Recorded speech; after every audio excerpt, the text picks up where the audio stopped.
আওয়ামী লীগের শাসনামলে গুমের ঘটনায় দুইটি মামলায় শেখ হাসিনা সহ ৩০ জনের বিরুদ্ধে বুধবার অভিযোগ আমলে নিয়েছেন আন্তর্জাতিক অপরাধ ট্রাইব্যুনাল ১-এর বিচারক। সেই সঙ্গে তাদের বিরুদ্ধে গ্রেপ্তারি পরোয়ানা জারি করা হয়। শেখ হাসিনার নির্দেশেই বিরোধী মতের লোকদের গুম করা হতো বলে উঠে এসেছে তদন্ত রিপোর্টেও।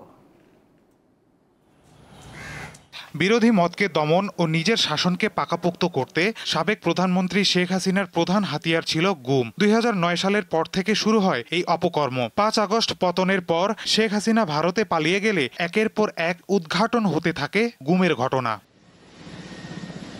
অন্তর্বর্তী সরকার ক্ষমতায় আসার পর তদন্তে উঠে আসে গুমের রোমহর্ষক নানা ঘটনা। মুখ খুলতে থাকেন গুমের পর ভাগ্যগুণে ফেরত আসা ব্যক্তি ও এখনো নিখোঁজদের স্বজনরা। সুনির্দিষ্ট অভিযোগের পরিপ্রেক্ষিতে বেশ কয়েকটি গুমের ঘটনার তদন্ত শুরু করে আন্তর্জাতিক অপরাধ ট্রাইব্যুনাল।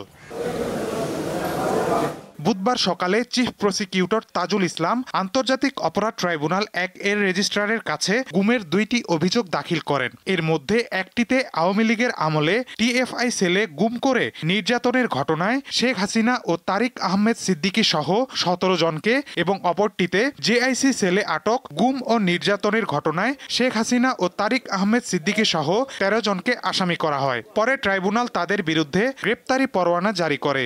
র্যাপিড অ্যাকশন ব্যাটালিয়ন বা র্যাব বাহিনীর কিছু বিপদগামী সদস্য যারা উত্তরাস্ত্র টিএফআই সেল এবং র্যাবের বিভিন্ন গোপন বন্দিশালায় বিভিন্ন ভিন্ন মতাবলম্বী রাজনৈতিক কর্মী, সাংবাদিক, ব্লগার, ভিন্ন চিন্তার যারা ধারণ করতেন, যারা সরকারের কর্মকাণ্ডের জন্য বাধা হয়ে দাঁড়িয়েছিলেন, সেই সমস্ত লোকদেরকে গোপন কারাগারে আটক রেখে নির্যাতন করা হয়েছে। এই সমস্ত অভিযোগের হাজারো অভিযোগের মধ্য থেকে কিছু জিনিস, যে কয়েকটি অভিযোগ আমাদের কাছে ইতিমধ্যে প্রমাণিত হয়েছে, সেগুলোর ব্যাপারে আমরা ফরমাল চার্জ দাখিল করেছি। এদিন সকালে ট্রাইব্যুনালে আসেন গুমের শিকার ব্যক্তিরা, দাবি করেন ন্যায় বিচারের। অনেকেই পালিয়ে গেছে, অনেকেই এখনো দেশে আছে।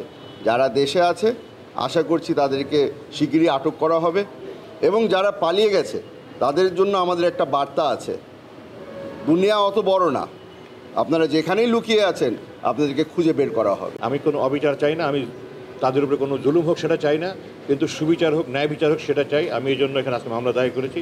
আমি প্রত্যাশায় রইলাম, আকাশায় রইলাম।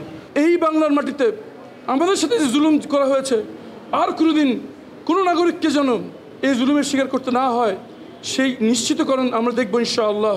আমি বিশ্বাস করি যে একটা ন্যায় বিচার প্রতিষ্ঠা হবে এবং যারা প্রকৃত অর্থে যারা অপরাধী, যারা এই গুমের সাথে যারা জড়িত ছিল, তাদের শাস্তি হবে। এছাড়া গত বছর জুলাই অভ্যুত্থানে রাজধানীর রামপুরায় গুলি করে ২৮ জনকে হত্যার অভিযোগে বিজিবির সাবেক কর্মকর্তা রেদওয়ানুল সহ ৪ জনের বিরুদ্ধে ট্রাইব্যুনাল ১-এ অভিযোগ দাখিল করে প্রসিকিউশন। শুনানির পর অভিযোগ আমলে নিয়ে সকলের বিরুদ্ধে গ্রেপ্তারি পরোয়ানা জারি করা হয়। মাহিদুর রহমান, দীপ্ত সংবাদ, ঢাকা।